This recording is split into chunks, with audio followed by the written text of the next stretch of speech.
Deep fakes are certainly going to change the world, because what we're going to have is we're going to have a post-truth society, and then the only way they're going to be able to tell you what's true or not is some committee which decides what's true and what's a deep fake, and then they're going to be in charge of the world, and then they're going to lie to you, and then you're really in trouble.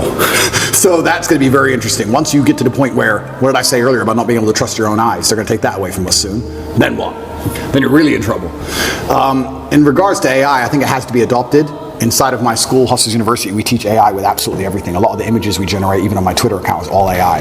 And what's actually scary about the modern world is, I don't consider myself old, I'm 36, but some of the children, I call them children, 17, 18-year-olds inside of my school, Hustlers University, they're AI wizards, and they can do magic with this stuff.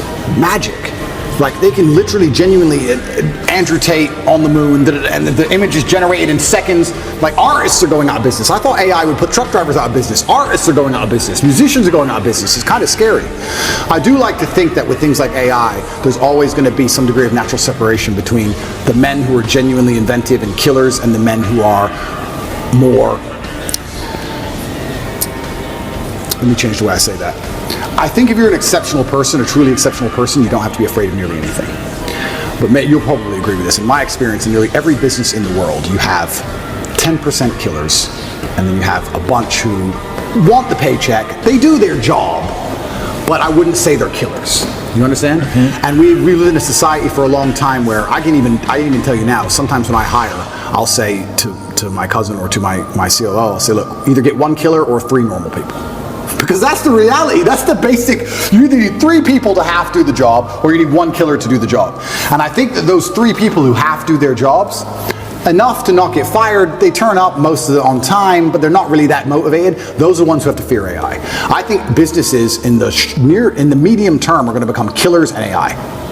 I tell them now, I have some guys who work for me on one particular company and their sales staff.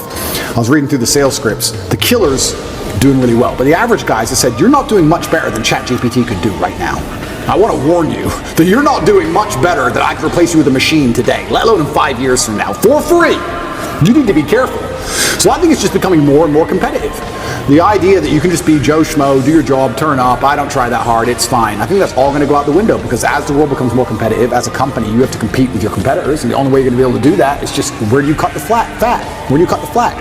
When I see AI popping up and getting more and more intelligent in the way it's talking, that doesn't scare me. But I have a way with words. If I was Joe Schmo, I'd be afraid. This chat GPT can probably text your girl better than you can. So that's scary, you know? That's hilarious. I think that's what the average man really needs to struggle. And I've been saying, this has been my message for a very long time in all realms. I've said for a very long time that life for the average man is going to get harder and harder. It's becoming more and more competitive. You need to find more and more ways to stand out and be unique. And the only way to really do those things, unfortunately, as a man, is to suffer. And that's one of the reasons I'm kind of glad that God put me in jail, because if you look at anything that builds a man into a man, there's a degree of suffering.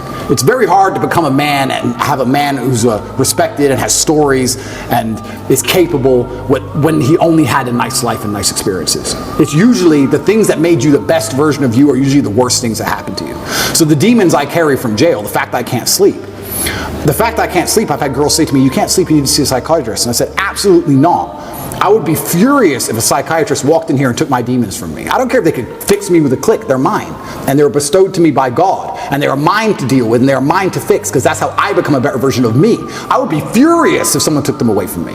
I'm glad I can't sleep. Good, I can train endlessly. That's why I'm bigger than I've ever been. I'll train I'm not going to waste a minute.